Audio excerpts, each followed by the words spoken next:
This story begins with our protagonist, a child drawing a sacrifice seal on the school's roof, the most normal thing you would see in a minor. This boy comments that, after 3 months, he saved another world and could finally return home, still without his team.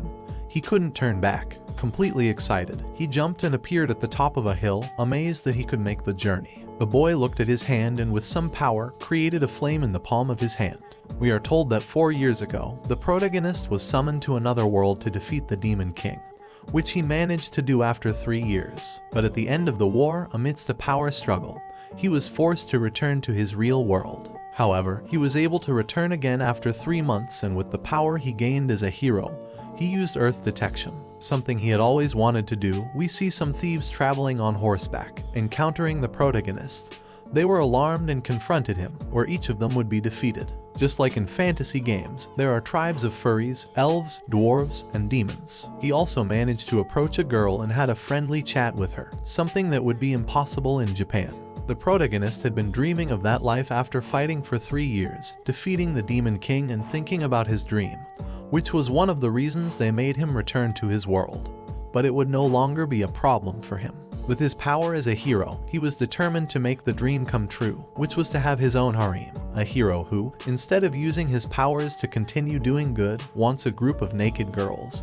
That boy fills me with pride. The old man, amazed by the protagonist's abilities, began to praise him for being able to face a large number of thieves, admitting that he had given up. The protagonist comments that it's a relief that he was able to arrive in time. The old man explains that he hasn't visited Torres in half a year, due to the stories about thieves on this road, although he swore he never heard that they were a very large group. The old man asked the protagonist where he was planning to go in Andalusia after visiting the city of Torres. The boy fell silent because he didn't know the locations. The old man tells him that Torres is the first city on the road that extends from the capital of the Millie's kingdom. It felt like he was listening to directions from another Japanese person trying to tell him which area of the city is Tokyo, since the protagonist tells us that he had never heard of the Millie's kingdom or Torres, now in the city. We are explained that the child was summoned the first time on the central continent, and only went to the demon continent. On the central continent, he attracted a lot of attention without delicacy, so the imperial family forcibly deported him, so it's a good thing he ended up somewhere else. What could the protagonist have done for the people he saved to deport him?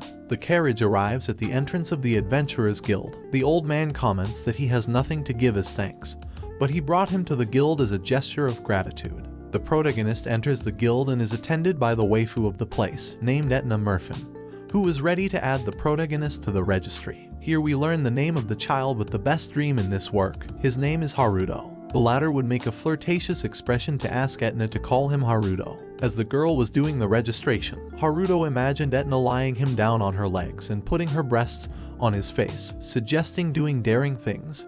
Damn this. Etna asked the protagonist to fill out all the information on the form and asked if he could read or write. Haruto nervously apologized, explaining that he has difficulties reading and writing, so Etna offered to do it for him. She comments that the best thing for him as a child was to study reading and writing instead of becoming an adventurer. But upon seeing the protagonist's determination, she asked him about his place of birth. Haruto answers that he's from the Mild Village. Etna asked him what type of mission requests he wanted to receive. The protagonist remained silent, thinking it over carefully, as he planned to study and have companions who could help him read. He asked Etna that he wished to work for demon extermination and escort missions. Etna mentioned that there are already good results in those fields. Then she asked the protagonist to leave his thumbprint on the paper. Haruto was mesmerized looking at her and took the paper to leave his thumbprint. When he read, he was surprised that she had messy handwriting. The protagonist returned the paper, and Etna commented that they had finished the registration procedure, and soon they would give him a guild card. The sun was about to set soon, and he wanted to make sure to secure accommodation, but Etna arrived with a request. Upon hearing the conversation about the request, he wasted time looking for lodging. Etna felt responsible for wasting his time and slowly approached his legs while taking off her clothes. Both joined their hands and kissed, a very steamy situation that ended up being just the protagonist's imagination. Here, Etna mentions that a hero arrived from the royal capital and accepted a demon subjugation request around the southern road. This confused Haruto, as he didn't remember a hero. Etna reveals that the only remaining request was for armed goblins, but before she could continue, the protagonist interrupted her. He asked if a hero existed. Etna explained that in the royal capital, a user of the holy sword arrived, who was recognized by the church and introduced as a hero to the world. Haruto was tense. The story of a user of the holy sword or an object like that didn't exist for him, although it made him even more nervous to know that even after defeating the Demon King, a hero is still needed. The protagonist told Etna that the Demon King was defeated. However, she was amazed, and Haruto became even more nervous, claiming that he heard that story from a street kid. He wanted to try to play down the situation a bit, although his nervousness didn't help. Etna replied that if that news were true, that the Demon King was defeated, it would be a topic everyone would be talking about. Haruto awkwardly laughed and clarified that he was probably deceived by the kid, but he wondered why there was another demon subjugation on the road. He questioned whether there might be more than one Demon King. There was one king for each country among humans, but he thought about the possibility that it might be the same among demons. Amidst all this thinking, Etna finished explaining something that the protagonist didn't pay attention to. Haruto accepted the mission to exterminate the goblins, checked the map, and asked what Andalusia was. Etna denied knowing, comparing the current map's topography to the world map of Andalusia. The current map was completely different from how Haruto remembered it. The protagonist took advantage of the situation to arrange a meeting with her at 8 in the morning at the guild. After asking Etna about nearby lodging places and weapon shops, we see him lying on his bed. Haruto thought it was just an unfamiliar city, but apparently, he had entered a completely different world. Somehow, he felt fear, even though he couldn't read the signs on the shop fronts. He compared the handwriting to Etna's and guessed that it wasn't bad. He lay down on the bed and fell asleep. After the crowing of a rooster, Haruto woke up. He imagined waking up surrounded by naked girls. The protagonist should control his morning excitement more. Haruto went downstairs, and a man asked if he had slept well, which the protagonist affirmed, happily having breakfast. When he finished eating, he grabbed a lunchbox and headed to the guild. He arrived 30 minutes early, even after taking the time to eat and buy a short sword. He sat there and thought about how to win his waifu's heart. However, a mysterious person entered the guild, shouting good morning and startling Haruto. Etna came out and greeted this girl, whose name was Sharon. She asked her not to greet so loudly, and Sharon apologized. Sharon commented that a morning greeting should be energetic because that's what her grandmother said. Haruto stared at both girls, not understanding what was happening, as Sharon spoke very loudly. Etna introduced them both and mentioned that Sharon was a novice adventurer, just like Haruto. She emphasized the protagonist's achievement of catching 15 thieves alone and using magic. Sharon was fascinated by the story and posed for the protagonist. Etna explained that Sharon usually did light jobs in the city, but this time she wanted to gain experience during the goblin subjugation request, no matter what. Etna clarified that she was very worried about Sharon going alone on the subjugation, and that other adventurers were busy, so she decided to team them up on the same mission. Sharon and Haruto shook hands. After the greetings, a map of the area around the road and a compass were given to them as supplies. The search range was marked on the map. They had to carry out a goblin extermination, so they needed to examine every nook and cranny within the area to complete the mission. Haruto looked at Sharon and asked if they could go together now. He told her they could skip the honorifics since they were the same age and asked her to follow his instructions. He noticed that she didn't have experience in real combat. Now in the mission area, armed goblins emerged from the bushes, and Sharon struggled to defeat them, striking non-provocative poses. After defeating 2 goblins, she would fall to the ground tired and happy that she managed to kill 2 of them. Haruto praised her, saying it was a great display for her first time fighting. The protagonist took out a cloth and approached Sharon, telling her she should clean the dirt off her body before it turns into an infection.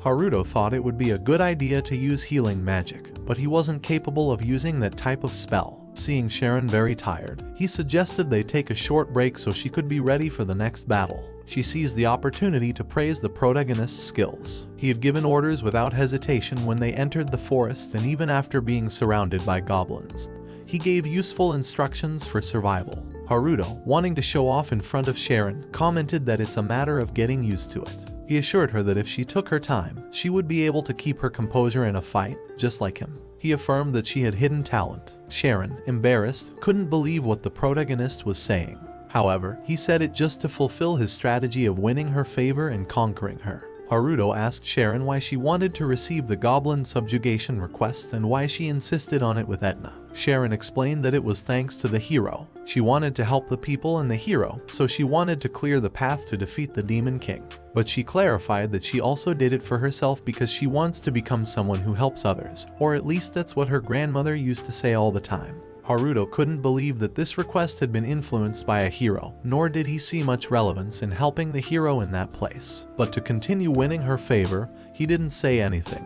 However, the protagonist wondered if, during his journey as a hero, he was also helped by people who thought the same way from unknown places, even though it was too late for thanks. Both got up to continue the mission, but a strong pressure intimidated them, and they both turned around, facing a giant goblin. Haruto was worried because this particular goblin was 3 times larger than a normal one. An immense thirst for blood emanated from the goblin, spreading intensely with an image that recreated the sensation of death itself. Haruto saw that the goblin was about to attack and grabbed Sharon's shirt to throw her back. Quickly, he blocked a blow from the goblin, his arm colliding with it. The goblin's force pushed Haruto and he rolled on the ground. He felt a tingling in his arm but didn't sense any broken bones. However, Sharon wouldn't have been so lucky if she had taken the blow. Haruto asked if she was okay, but she was able to perceive the goblin behind her in a single blink. God had abandoned them. Haruto tried to reassure her, but she hugged him in fear, trembling with terror. Sharon shouted at the protagonist that the goblin was behind him. He reacted quickly, kicking the goblin and pushing it away. Haruto asked Sharon to step back before she ended up fatally injured. He mentioned that he could defeat it alone and that the current Sharon was just a burden. If this manga had been written today, he would receive a fair share of backlash for that comment. Returning to the fight, the goblin got up, and Haruto extended his hand, using Earthbind. Roots emerged from the ground, ensnaring the goblin. However, the goblin managed to break some of the roots with sheer brute force. Haruto jumped and tried to decapitate it, but the goblin managed to dodge. This was enough time for the monster to break free from the roots. Haruto used mana to enhance his sword and dodged a blow from the goblin, causing a deep cut on its arm. Haruto's strategy was to wound it and prolong the fight until the goblin could no longer move. He took the opportunity to move swiftly around the goblin, skillfully damaging it with several strikes all over its body. He was about to deliver the final blow, but he noticed that from the depths of the forest, an energy sphere shot out and hit the goblin's back, engulfing it in flames. Haruto covered himself and wondered if that was magic. He looked at the goblin's charred body, which collapsed to the ground. He didn't fully understand what that energy ball was, but he was sure it was some kind of magic. At that moment, a voice asked if he was alright. The figure revealed itself to be a boy. He mentioned that he felt an abnormal magical power and went to help. Haruto was annoyed because, after all his effort, someone stole his kill. The protagonist asked for his name, and the boy introduced himself as Leon Van Lowell. Haruto asked Sharon to come closer, and she introduced herself, still amazed by what she had witnessed. At that moment, another person arrived, asking if everyone was okay. The name of this knight is Unicram. Leon tells him that there was no danger, and Unicram scolds him for starting to run out of nowhere, clarifying that he shouldn't take independent actions. Unicram looks at the goblin and asks him if that was his reason. Leon responds yes, mentioning that he felt a terrible flow of magic. Unicram comments that he didn't detect anything serious since they were 3 kilometers away, and congratulates him for his wide perception radius, while Haruto awkwardly watches them. Leon introduces Unicram to our protagonist and Sharon, suggesting that they be escorted back to the city. He approaches Sharon, saying that the rest of his companions are waiting for them on the road outside the forest. Sharon is uncomfortable and nervous. Haruto notices and positions himself between them, thanking them for the offer, but saying they have several things to do. Leon warns that it would be dangerous if they were attacked by another goblin of the same level, and the best thing to do would be to return to the city for now. As we say to Leon, the protagonist is another Kirito. Unicram stops Leon and tells him it's better to leave them alone to finish their matters, as attacks of that kind don't usually happen very often. Leon fell completely silent and apologized, but clarified that he wanted to hear the protagonist's story. Haruto explains that they are adventurers from Toras, and the incident will be reported to the guild. Both decided to leave, and the nervous protagonist asked Sharon if she had a change of clothes. Sharon covered her intimate parts embarrassedly and answered that she didn't. Haruto took out a wet cloth and dried it with his magic, then handed it to Sharon. She was very surprised that the protagonist could use that kind of magic, so she asked him if the reason he was able to kill the goblins was with chantless magic. Haruto quickly ignored the comment and asked her to clean up quickly before the knights returned. She asked the protagonist not to look, hid behind some bushes, and Haruto stood guard, focusing on listening to the sound. Even though he couldn't see, he heard a faint sound of something being wiped with the towel. It was an unforgettable memory that would remain etched in his mind. The protagonist, using his powers in the smartest way I've seen.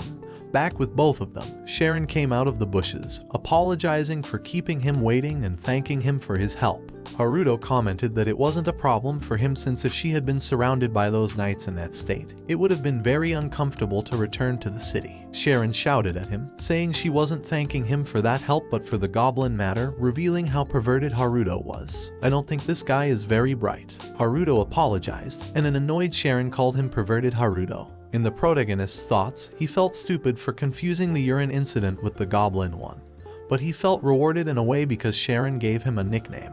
He proposed that they return to the city to report what happened to the guild. Haruto looked at the body and wondered what kind of goblin it could be. He explains that there are records from a long time ago about monsters that grow enormous over time. Most of them were able to obtain tremendous power, but most of the phenomena he knew of were caused by a necromancer, who cast dark magic on the bones they found. Haruto approached the burned goblin's body and realized it was starting to fade away. The large goblin split into 3 smaller ones and then turned into skeletons. Haruto didn't understand what was happening. Sharon looked at him and scolded him to return quickly to deliver the report. Back in the city, Sharon asked the protagonist if he was going to report what happened to the guild, which the protagonist confirms. Embarrassed, Sharon asked what he was going to say in the report, and Haruto reassured her, saying he wouldn't mention unnecessary details. So, it would be best for both of them to forget the urine incident. She thanked him cheerfully. When they arrived at the guild, they told Etna the details. Etna mentions that it's a problem that they can't understand the causes of what happened.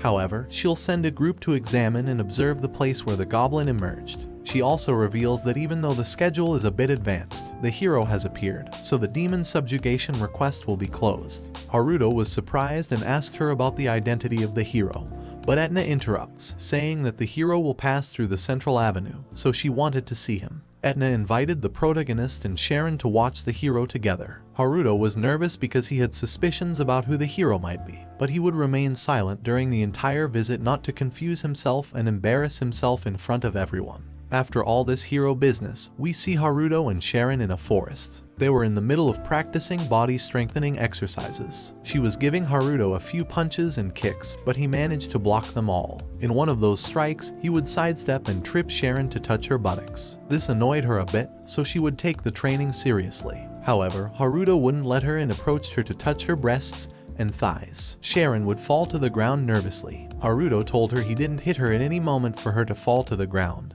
but upon looking at her closely, he noticed her breasts. Sharon told him he was an incorrigible pervert, and the protagonist commented that it was inevitable since it's part of a guy's nature. She mentioned that she looks forward to the day when she can punch him in the face and enjoy it. Haruto reminded her that the hero is about to arrive. Sharon explained that the city is preparing a festival, and she wanted to be there. The protagonist asked what she would do after the festival, explaining that he planned to go to the guild and look at the new requests that came in. He wanted to know if she wanted to accompany him. Sharon became nervous and declined, saying she would go to the inn to meet him later. Haruto didn't understand what was happening and went to the city. While walking through the streets thinking about how to talk to Etna, he would come across a girl lying on the ground. The mysterious girl muttered that she couldn't eat anymore. Haruto was surprised, wondering if a person really just collapsed from overeating. The girl turned over, spreading her legs. Haruto unintentionally looked at what was under her skirt and quickly turned away. Haruto commented that a girl his age was within his gaze, but he wasn't entirely sure if she was sleeping,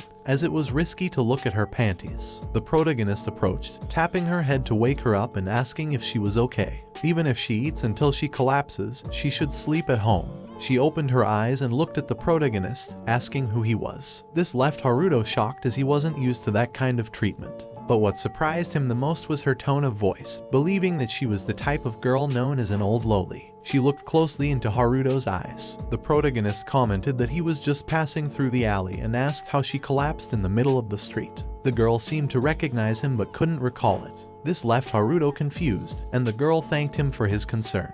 but she asked him if today was the day the hero would arrive in the city, and that's why the whole city was excited, preparing for a festival. The protagonist confirmed it, and she smiled, promising to wait for the hero. She thanked Haruto again and ran off. Haruto worried about the girl's future as she seemed to have no home. Suddenly, he heard Sharon's voice greeting him. She said she had gone to pick out clothes for Etna for the festival. Haruto praised her beauty, and a pleased Sharon mentioned that she doesn't usually dress so elegantly. She wasn't sure if she looked good or not, but she thanked him for his opinion. Both walked together through the streets as the protagonist thought about how pretty Sharon was. But it was becoming increasingly difficult for him to conceal his desires. He tried to hold her hand, however, Sharon walked ahead, leaving him behind, and they arrived at the square where the hero and his group were. Sharon commented that she didn't expect Leon to be the hero. The protagonist already suspected him due to detecting his energy from such a long distance, and was somewhat concerned. But he focused more on the girls accompanying Leon and Unicram.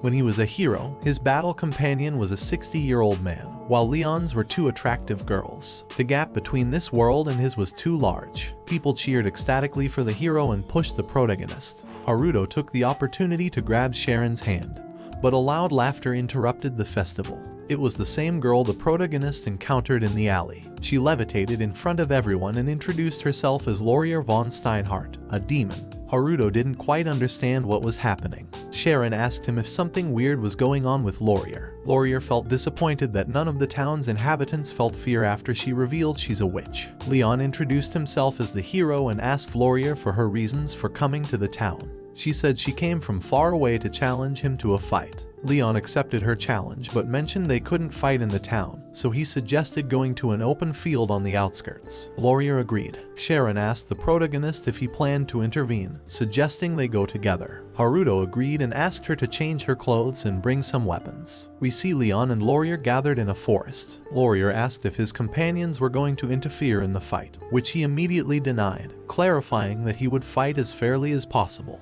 Leon wielded his sword and mentioned that he alone is sufficient to defeat a demon. Unicram warned the hero that he wouldn't hesitate to interfere in case of an emergency. Laurier commented that she wouldn't mind if any of them decided to interfere when things get dangerous. Leon exclaimed that as a hero and the bearer of the holy sword, he will vanquish her. And so, the battle began as he rushed towards the demon. Laurier recited a spell, creating a wind shield that bounced off Leon's strike. This surprised Haruto, who recognized the spell. Leon maneuvered around Laurier and attacked her again, but she blocked the attack without moving from her position. Haruto noticed that Leon was having more difficulty than usual, wondering what the difference was between high-class demons and ordinary demons. It's explained that high-class demons enslave other demons, unlike ordinary demons, who gather in swarms. High-class demons are independent from each other. High-class demons resemble humans in appearance and can use magic, while ordinary demons are more beast-like. However, there was a decisive factor that sets them apart. Leon took a stance and chanted a type of magic for his holy sword. He launched a powerful strike at Laurier. Haruto wasn't surprised by the sword's power.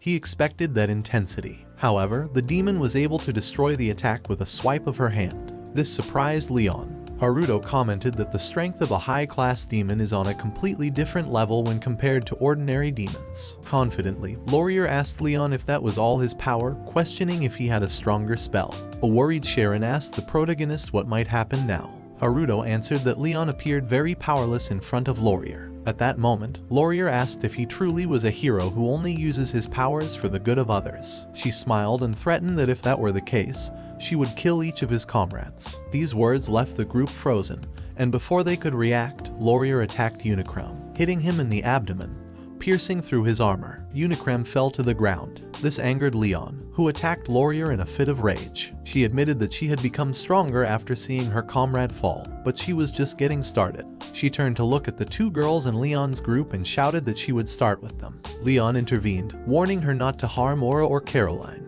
Laurier smiled, asking if those were the girls' names. She asked if he unleashes all his power when a wounded girl is involved. Leon tried to break her barrier, but he couldn't. Haruto was nervous. His idea of Leon was crumbling as he saw that he was truly weak. He noticed that Leon became agitated too easily compared to a true hero. Laurier took advantage of the proximity and used an explosive spell that pushed Leon towards the girls. Laurier felt disappointed that he was truly so weak and noticed the protagonist's presence. Haruto mentioned that he didn't expect her to be of the demon race. One of the heroes mentioned that it must have been fate that they met, so now they should return home before things end badly. Laurier commented that she would let them go because she still needs to bring out the hero's true power. She lunged at the protagonist, and he easily blocked her strike, asking Sharon to step back. This surprised Laurier, and Haruto attacked her with his sword. She stepped back, trying to propose something to the protagonist because he was much stronger than the hero. In the protagonist's thoughts, he wasn't sure if he could defeat her, but he had no other choice. He used the earth bindings, trapping one of Laurier's feet. She broke the roots and realized that Haruto was above her, about to strike. Quickly, she protected herself with a barrier, barely stopping the sword. Haruto approached, locking eyes with Laurier. She grew confident, thinking he had fallen for the same trick as the hero, but she was startled when she saw her barrier beginning to break. The barrier shattered, and Haruto closed the distance quickly. However, Laurier used her hand to grasp the sword, paying little heed to her wounds. She took advantage of the moment and used her other hand to punch the protagonist, but he managed to block it in time. The people watching the fight were amazed by how strong Haruto was. Laurier mentioned that she's surprised by his strength, and in that brief distraction, Haruto took the opportunity to trap her with his roots without needing to cast a spell. Seeing this great opening, Haruto struck, managing to wound Laurier. The strike was powerful enough to sever her arm. Haruto looked at the wound and was completely sure that she would take hours to recover despite her being of a much higher level. Laurier tried to cast a spell, but Haruto wouldn't let her and attacked her upon realizing that he could do it. She protected herself, shielding against the attacks and receiving many wounds all over her body. Laurier asked him to wait a moment, but seeing that Haruto was serious,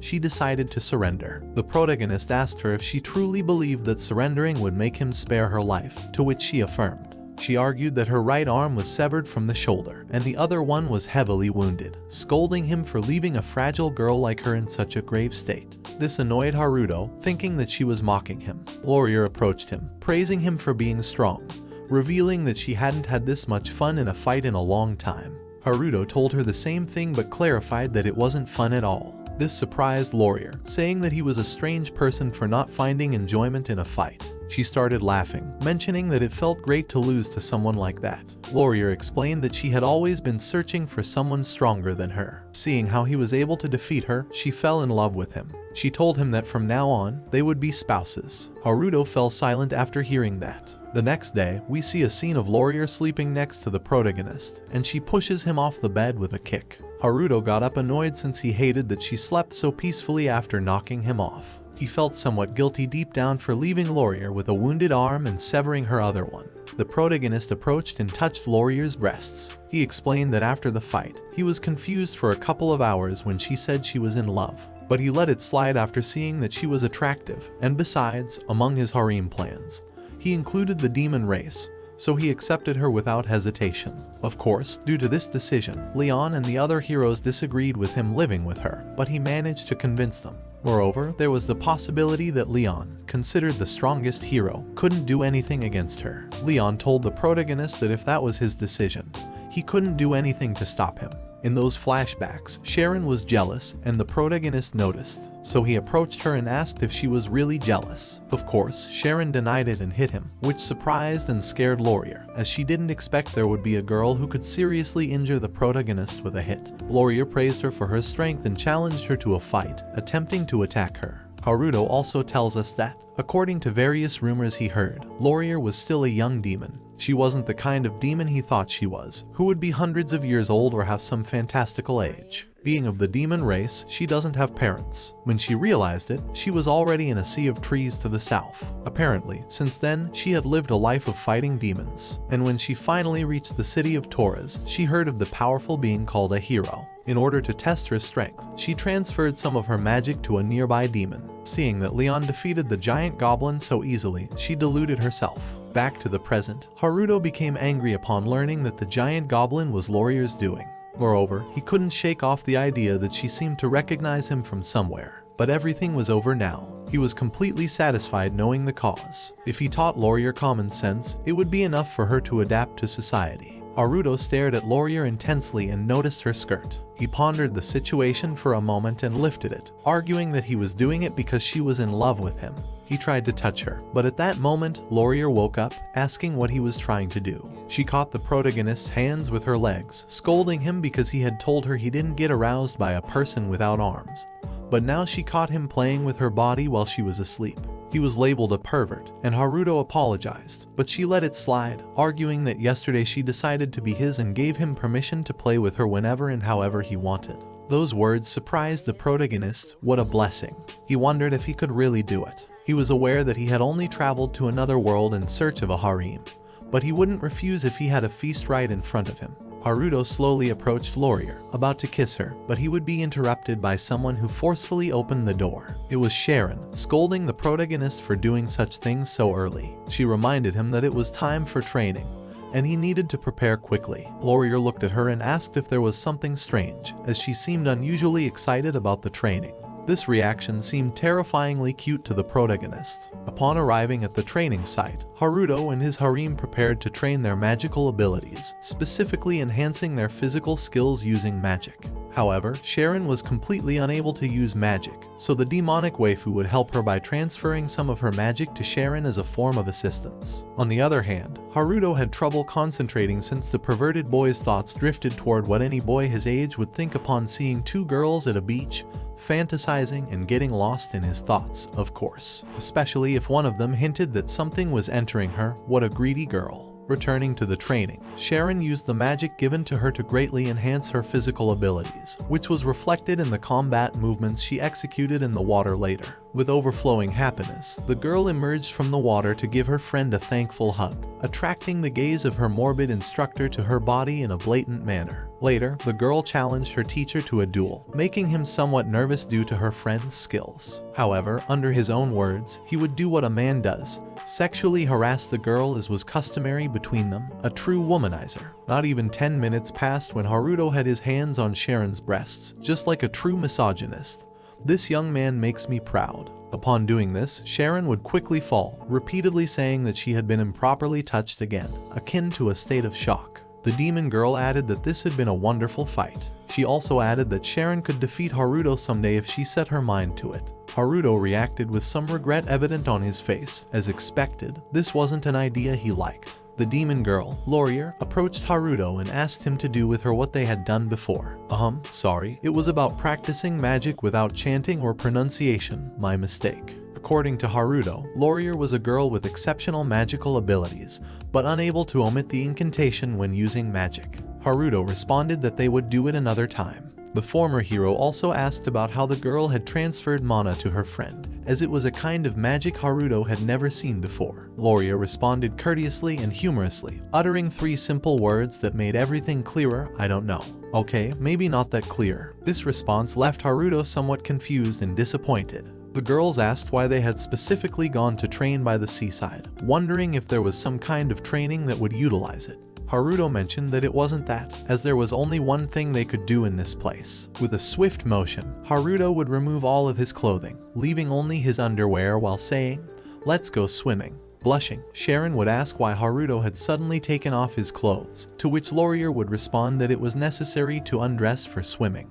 She would also mention that since there was no one else around, there wouldn't be a problem if anyone saw. Sharon responded that Haruto's gaze was too perverted, which caused what Haruto expected, resistance from the girl. Haruto would ask the demon waifu if it was true about swimming naked, which would cause the girl to completely undress. Sharon would reproach her to at least cover her top, to which she replied that Haruto doesn't do it, so she shouldn't either, just covering the bottom part. Due to her friend's influence, Sharon finally gave in, slowly undressing to end up only in her underwear, just like Haruto. Somewhat embarrassed and while covering herself, she would approach Haruto, who would be somewhat blushed due to the huge view in front of his eyes. The girl would only ask the boy not to look at her too much, calling him a pervert once again. Later, Laurier would ask Haruto not to leave her alone due to her great excitement, adding that the latter was completely allowed by her, all while holding her arms up to her breasts. This boy is too lucky for his age. This would cause some nervousness in the boy, which would be interrupted by Sharon,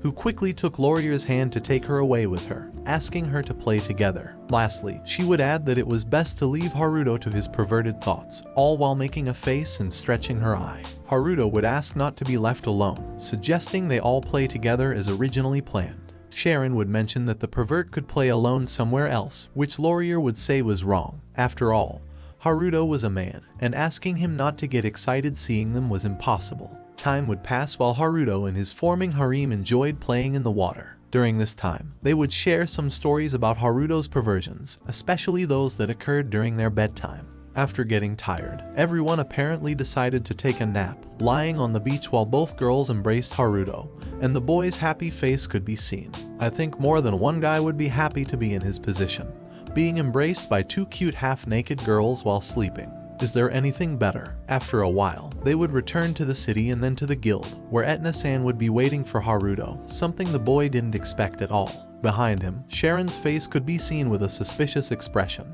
Or perhaps it was just jealousy. Either way, it was a request from the Capital's Guild to see Haruto, a completely unexpected proposal. However, the boy had to first talk to the current guild leader. In the guild office, the leader would introduce himself as Cruz, asking if this boy was Haruto, which they confirmed.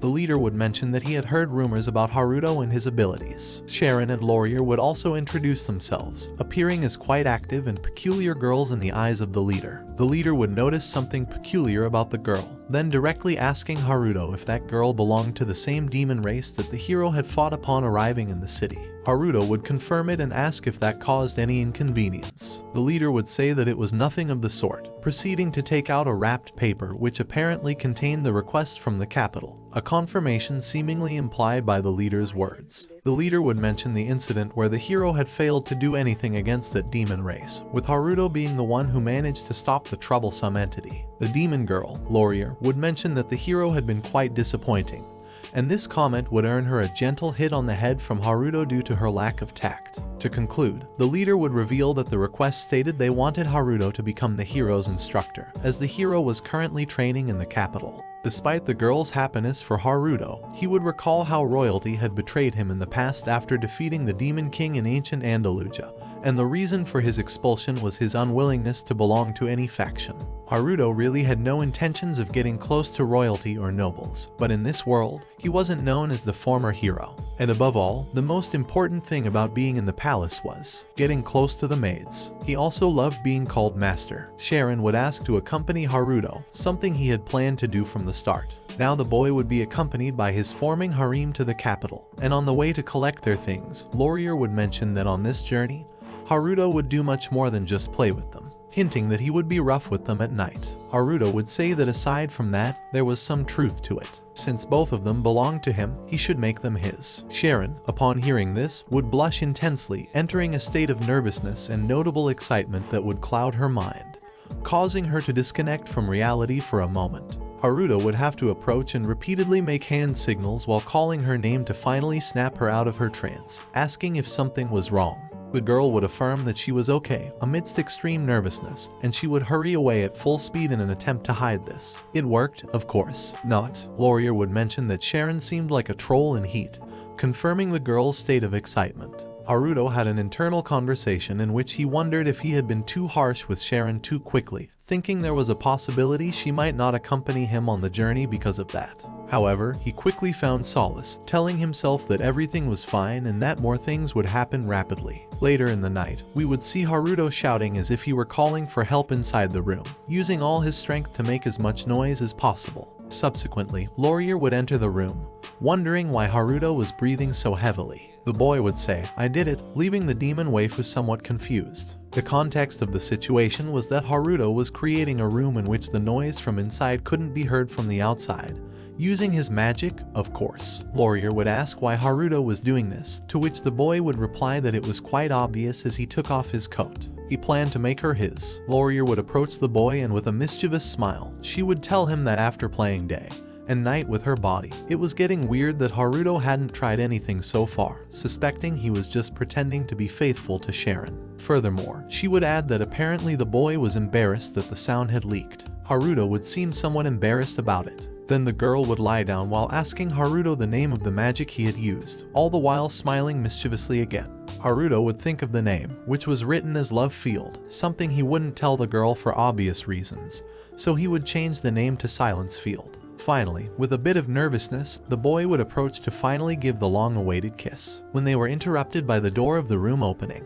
Haruto would get up to attend to it, asking what was happening while considering that maybe Sharon was going to stop them because she didn't entirely like the idea. Sharon would only hold on to her pillow that covered her forehead while wearing a dress, which piqued Haruto's interest even more. She would just say, "Me too," together, which confused the boy. Fortunately, Laurier would usher her in, as she understood everything.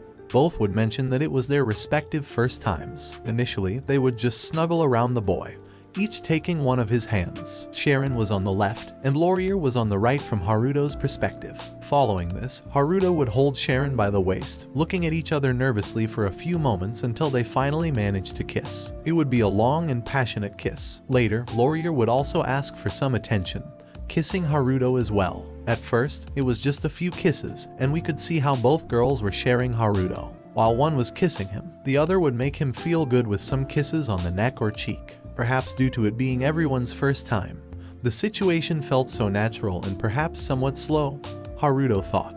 He also mentioned that it was possible that it might end only with kisses. However, judging by the pace of the situation, that wouldn't be the case. That's when we finally saw the girls naked on the bed. Sharon covered her body with evident embarrassment or shyness, while Laurier simply cuddled up next to her. Finally, Haruto had managed to make them his own. Upon waking up the next morning, Haruto would feel somewhat suffocated, briefly wondering why breathing was so difficult. It wouldn't take long to figure out the reason, as two girls were sleeping on his chest, their arms around him in a hug. The boy simply stated that this happens when two girls are sleeping on you. As he was about to lie down again, he noticed that the sheet covering the girls didn't completely cover their behinds. He took advantage and began playing with his hands, squeezing their rear ends a bit. This little game would wake up Sharon, who would ask Haruto how he felt after what happened the previous night. In that moment, due to Sharon's movement, Laurier would also wake up. At that moment, Haruto's little friend would wake up and brush against Sharon, who would show a face of perhaps pleasure or excitement upon feeling it. Laurier would ask if he wasn't tired after how intense he had been the night before, to which he would reply that he didn't think he'd get tired of this situation at any point. After this, both girls would notice how firm the boy's friend was, which would excite them both, especially Sharon. She would pounce on him while Laurier hugged him and did some other things. That's how they began again early in the morning, although this time the boy had forgotten to use the silence field. The guild leader apparently mentioned this before their departure to the capital, causing, as expected, great nervousness in Sharon, who appeared truly embarrassed. No words from Laurier towards the guild leader or Etna-san could be read either, but judging by their faces, it was something that made them really uncomfortable, perhaps related to the previous topic. Because of this, Laurier would be dragged by Haruto to the exit, where she would bid farewell with great enthusiasm. Etna-san, on the other hand, would appear somewhat sad about the farewell, although she truly hoped that Haruto and his harem would succeed in their mission. It didn't take Haruto too long to get close and seize the opportunity, assuring that someday he would return to that place, and kindly asking Etna-san to remain single by that time. As expected, Sharon and Laurier would be quite skeptical about the boy's comment. Etna-san, on her part, would stay silent while appearing somewhat uncomfortable. The guild leader, on the other hand, would simply hand over a message that was wrapped with a ribbon and a seal, a sheet inside containing a communication from him as proof of Haruto's identity and duties. The leader would finish by asking the kids to do their best, facing the transport they would be traveling in. A carriage containing all the necessary supplies and goods for the journey, such as food and clothing. Pulled by a horse, the time to say goodbye had arrived. Laurier and Sharon would bid farewell with great enthusiasm, expressing their gratitude for everything they had received at the guild. Meanwhile, Haruto pondered about all the mysteries of that world, such as why there was a new demon king when he had defeated the previous one, and why there was another hero. City of Toras, that was the first place Haruto had visited upon re-entering a world different from the one he came from, a place where he had met two of his girls, Laurier and Sharon. According to Haruto's plans, he would return someday, this time with his harem greatly expanded.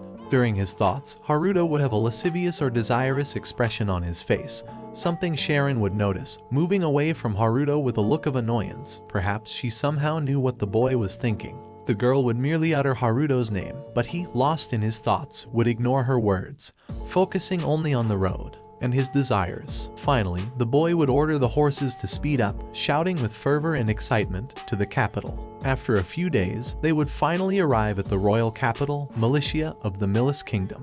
He had come to this place upon the request of the royalty to be Leon's instructor. Upon arrival, they would encounter a truly beautiful sight, with the massive castle standing out in the distance. This place was even more impressive than the Twin Towers, according to Sharon's words. Situated at the center of the country, this place served as the hub for all the roads, in addition to housing the noble houses and the aforementioned castle. Having said that, the cultural and traditional diversity found here was also remarkable. You could also find the guild and cavalry quarters throughout the area, as well as the famous Harmonia Church, the place where the hero was recognized with the sacred sword. Just as our protagonists passed near that church, a scream apparently echoed from inside. This puzzled everyone, yet since they didn't discuss it, they completely ignored it. Before arriving, Haruto would request to be the one to speak with the royalty, telling Laurier and Sharon to only speak if spoken to directly, and in that case, they should say things that don't bother those present. Upon arrival at the place, a servant with a strong personality would be waiting for them, politely asking them to come in. As expected, Haruto would only focus on her beauty and her surprisingly large attributes. However, on this occasion, his delight would be interrupted by his duty. Upon entering the hall, they would be greeted by a girl who introduced herself as the third Princess Latina Militia Glacier, mentioning what a great pleasure it was to meet Haruto in person. Haruto would reply that the pleasure was truly his. In his mind, he would make a comment about the princess, noting how immense her personality was, which led him to fantasize once again, as was his custom. In his fantasies, he would be attended to by the maids, while the princess waited for him on her bed, reclining and requesting that he be gentle. Surely, this guy was just thinking about playing with a toy vehicle, and using his body as mountains, no problem at all. In the end, the boy recognized that it was just a fantasy. Subsequently, Leon would arrive accompanied by the knight who was at his side the last time they saw Haruto, revealing his name as Aura Roses. This was said in her own introduction to the princess, or rather, report. Laurier would mention that it was about time since they had been waiting for them for a long while, asking them to sit around a table. The princess would explain that she wanted Haruto to train the hero for the next 3 months, with the goal of preparing him for a mission involving the recovery of a stronghold. Leon, on his part, would express regret for his behavior when they first met, admitting that he had been quite arrogant. Haruto would apologize for him, and also mention that he didn't see him as arrogant, to avoid causing problems. As he spoke, Haruto would notice that the princess began to laugh, causing him to turn only to see how Laurier had fallen asleep in the midst of the discussion. Haruto would apologize for her, addressing the princess with "Your Highness" out of respect. The princess would request that he call her Latina, so Haruto would ask if she could add "kun" to her name, in order to make it more informal. The princess would be delighted as it sounded much friendlier. She would also assign a servant to Haruto, one who had been at the castle for a short time but was of a similar age. Her name was Mina, the girl who was at the door. Subsequently, they would be taken to the room where they would sleep, being bid farewell while Haruto thought pervertedly and Sharon stared at him intently. She was thinking about room arrangements, but Laurier would stop her, saying it was obvious they would sleep alongside Haruto. This pleased Haruto, who found a closed room there. Out of curiosity, he used his magic that allowed him to see the interiors of places without being there, noticing that the room was a sadomasochistic one.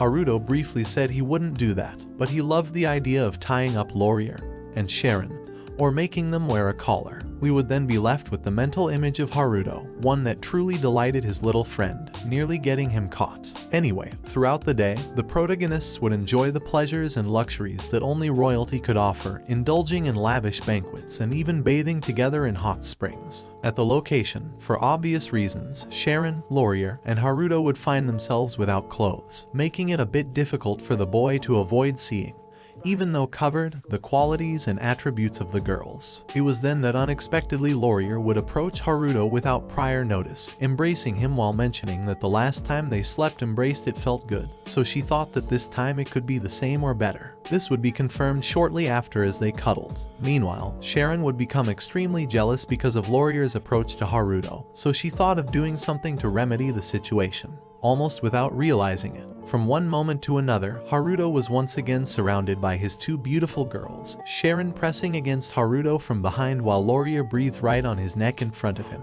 Unable to endure much longer, Haruto would internally admit to reaching his limit, preparing to wrap his arms around his harem to initiate the action. It was there when he was once again interrupted by the furry waifu, who asked if they didn't mind her helping them wash their backs. It was then that the cat girl noticed that Haruto was not alone, and she panicked, trying to find a way out of the situation.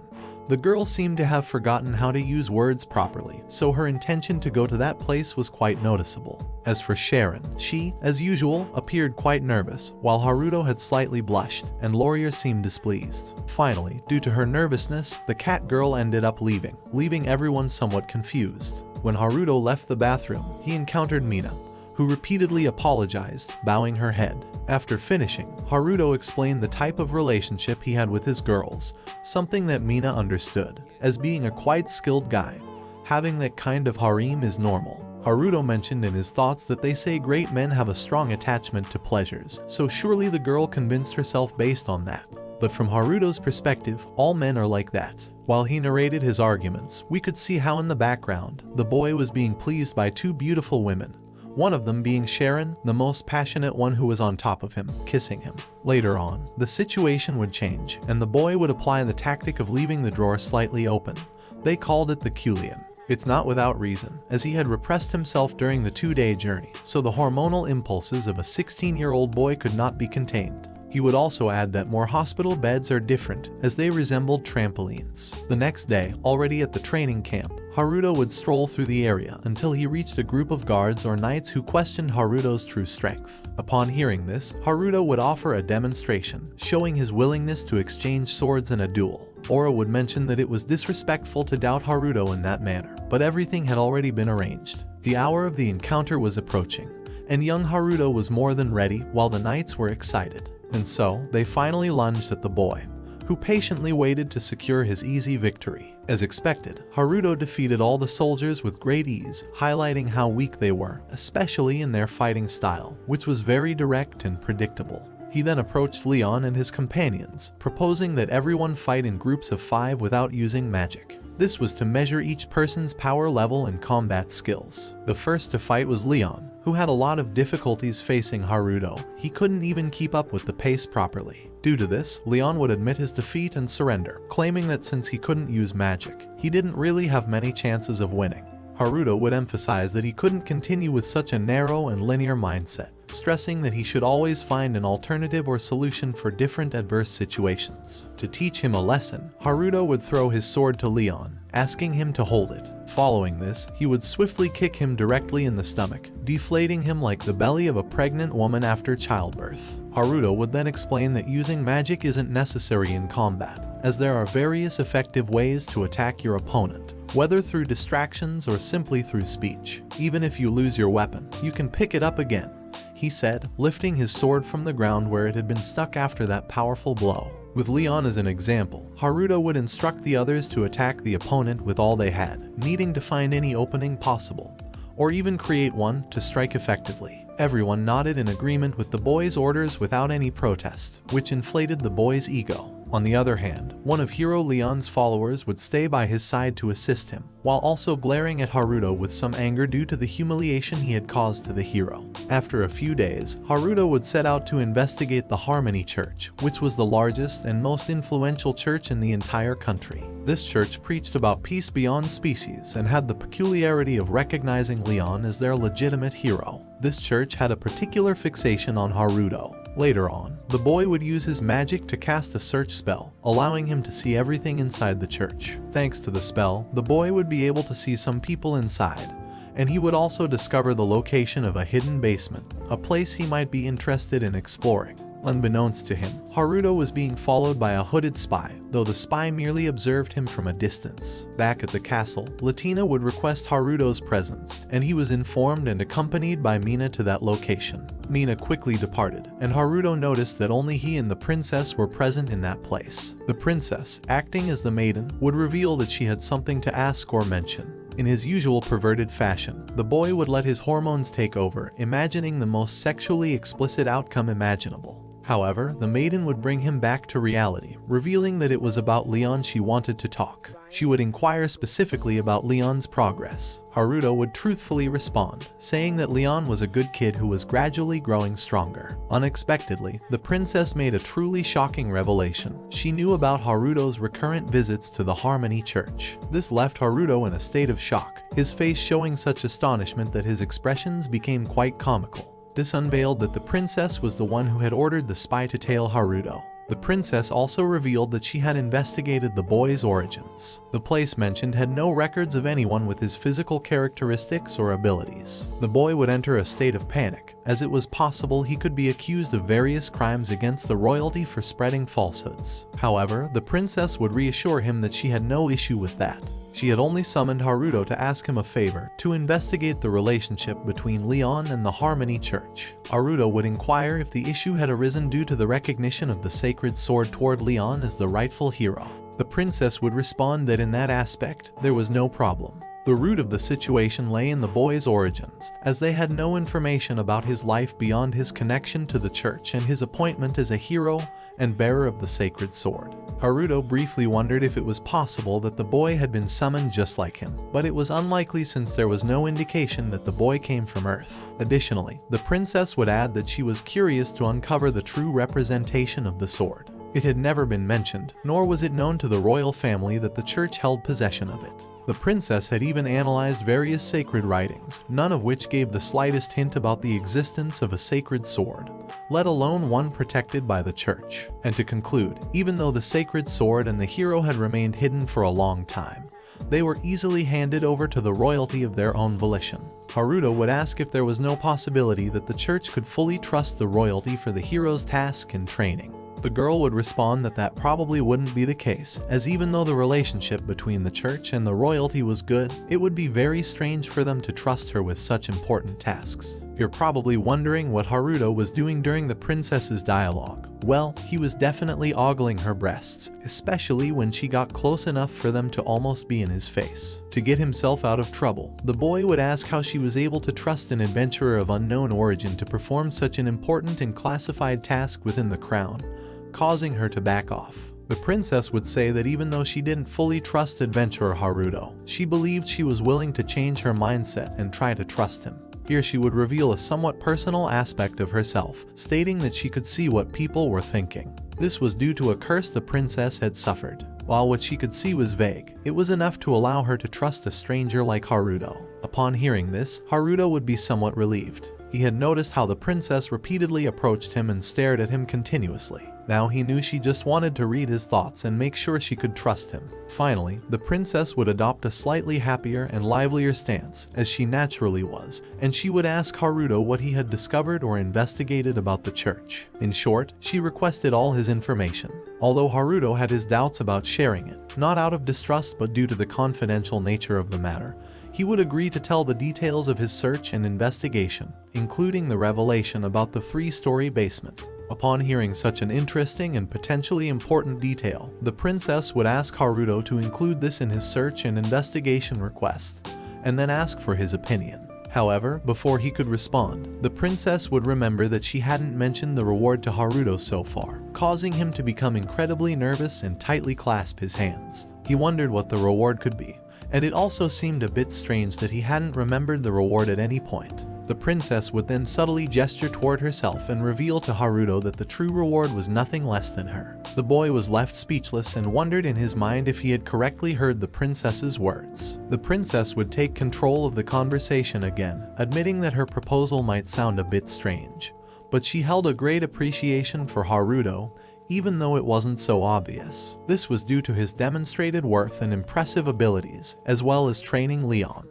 She also trusted the fact that the boy had nothing to do with the church. The maiden would finish by saying she would love to have him by her side and would ask once again if Haruto found her proposal agreeable. The boy would say he would be delighted, but he would also be honest and honorable and mention that it wasn't necessary to sell his body for him to accomplish these feats. Some gold and jewels would suffice, the young adventurer mentioned, leaving the princess somewhat surprised. However, the princess would assume her usual position, putting a smile back on her face as she laughed, mentioning that it was best to put the rewards aside for now, but if the boy insisted, he could ask for something more. At that moment, the princess grabbed the boy's head and pulled him closer to her, placing his head really close to her breasts. Following that, the princess would change the direction her head was moving, now turning it toward his while her lips positioned themselves to seemingly give the boy a kiss. Haruto, feeling quite nervous, decided to assume the same position to receive the kiss on his lips, although that was never the intention, as it ended up being a kiss on his forehead.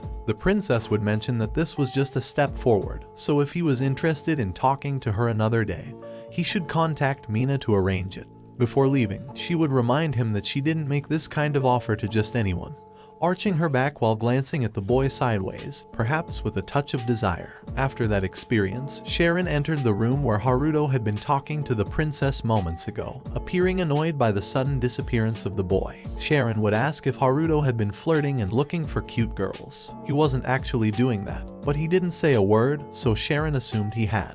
As expected, she would scold him while calling him a pervert. Perverted king sounds strangely odd. And so, the hours passed after the training session, leaving Haruto quite tired, getting ready to take a bath, this time alone. During the training, he had interacted with Laurier and Sharon, but he hadn't been able to pester them as usual, perhaps due to the atmosphere they were in.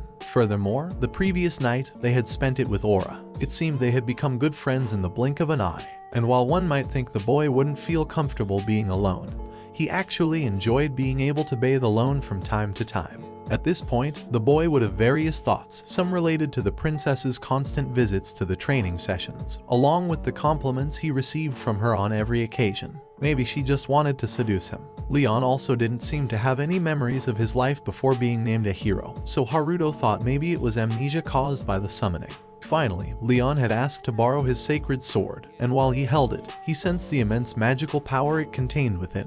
This was due to the materials it was forged from, and he sensed that it was likely crafted by a highly experienced and skilled blacksmith. However, this power could only be awakened by Leon, confirming he was the true and sole bearer of the sacred sword. Lastly, Haruto remembered that Leon was with the royal family solely at the church's request, suspecting that the church might want the royalty to owe them a favor of some kind. Amidst his thoughts, Haruto would realize the presence of another person calling his name. It was Mina again, who said she had found out where Haruto was taking a bath, this time alone. I think we all know what's going to happen, right? The girl would mention that if he was alone this time, he could try fulfilling her original duty, all while removing the towel covering her body parts. The princess had asked her to attend to all his personal needs during his stay in the castle, and she could even accompany him at night if he desired. Haruto would briefly think it might be Latina's plan, the sweet trap they called it. However, the girl's charms were too strong, so it didn't take long before Haruto gave into the girl's body and the pleasure she offered. As an additional note, the girl is a virgin, just like the rest. Just saying. After a few hours, we would now see Haruto sitting on the edge of the bed while the furry waifu was lying on the bed resting. It seems that the former hero had become quite the wise. In the koi. Oh no, wait, brother, the boy had fallen directly into Latina's trap, and I'm not the one saying it. He is, especially with that tone of anguish. However, it would pass quickly as he remembered how cute Mina was, and now she was his, part of his harem, to be more precise. Then we would see a little memory in which we could see how Haruto explored alternate areas while the girl was on all fours. You know, later, the boy would lie down while holding the girl's head, causing her to wake up. Haruto would ask if her reaction meant a no, to which the girl responded by placing her hand over her mouth. This would reignite the situation, leading to a kiss between them that would end up in the way we all know. The next day, Laurier and Sharon found Haruto sleeping next to Mina, starting an interrogation of the girl about Haruto, and whether he had been harassing her or forcing her to do something. Haruto was still exhausted, thinking that maybe he had gone too far in the second round. Answering the question, Mina blushed and mentioned that Haruto treated her kindly since it was her first time, and despite being just a servant, he treated her better than she had ever been treated. Sharon was skeptical, while Laurier mentioned that, like with Sharon, he had been too shy. Sharon said he's not shy and that he'd be fine with any girl who would let him touch her. Laurier simply mentioned that he's that kind of person and that's it. Laurier would speak to Haruto directly and mention that Sharon wasn't happy that Haruto was with other women, including her. and she also told him to show his virility. Mina offered to help, and so the one who was once a hero had a fun morning together with his harem. Later that day, Haruto would meet the princess, who asked him to participate in the mission to recapture the fortress, as winning it would lead to a celebration at the church and the perfect opportunity to visit the basement. Due to the way she asked, the sweetness, and everything else, the boy thought that maybe Mina had given her some information, so he couldn't resist and ended up agreeing.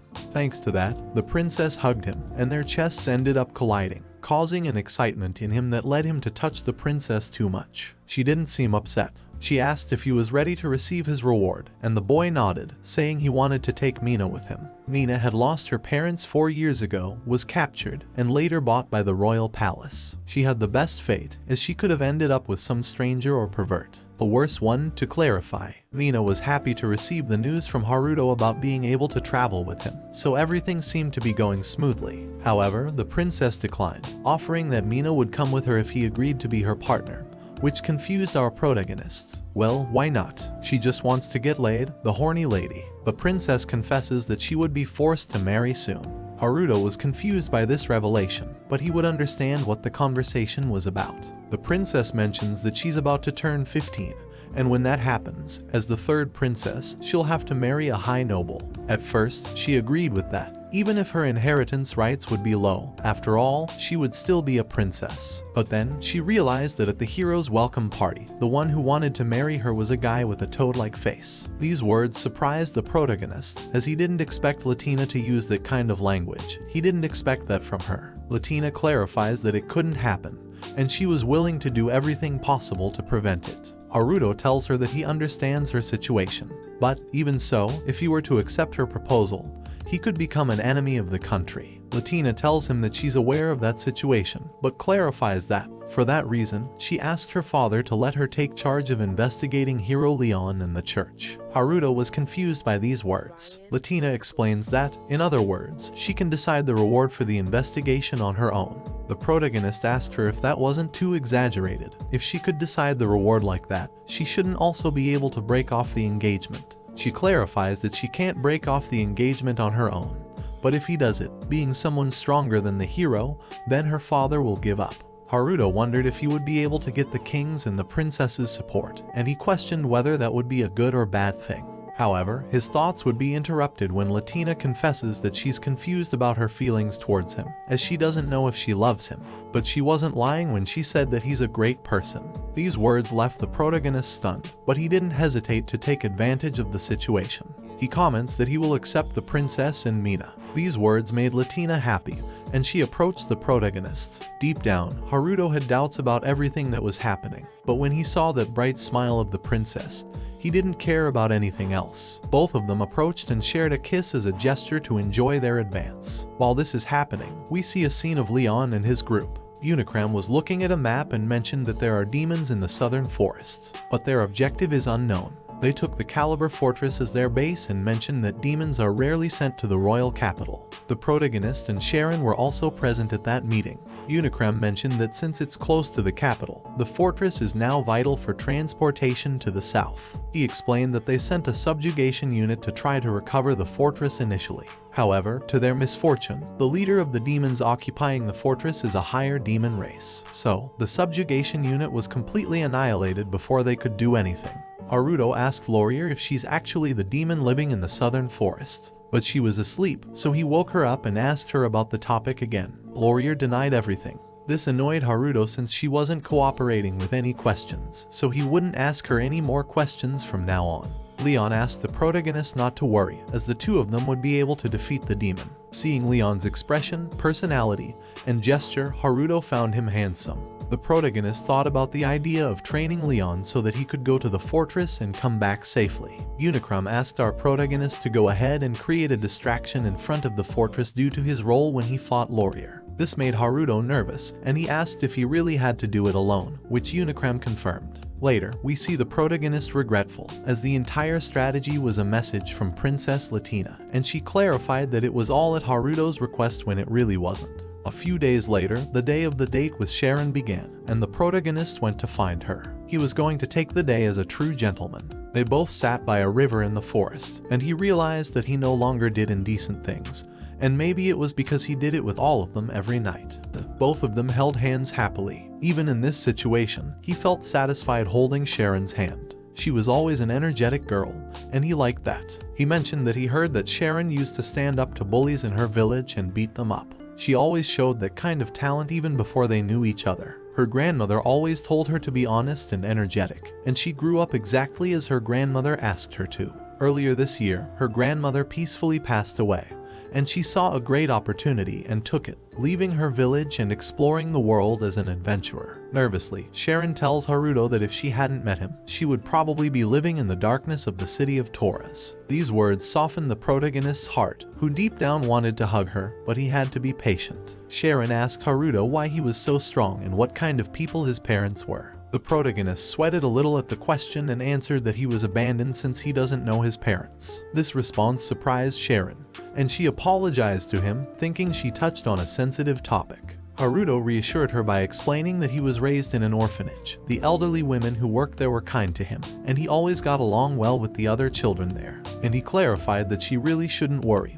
They both held each other's hand tightly, and Sharon rested her head on the protagonist's arm. After that, he chatted with her about his journey through Andalusia, avoiding, of course, telling her about his planet or that he was a hero. He was sure that there were some parts that sounded strange in his story if he went into details, but Sharon listened to the whole story with delight. Haruto felt happy about this, as it was the first time he had talked so much about himself. Then he remembered that he had something with him and showed her a box. Upon opening it, he revealed a necklace. She thanked him, and the protagonist put it on her. Sharon mentioned that the gift made her happy but felt embarrassed because she had nothing to give in return.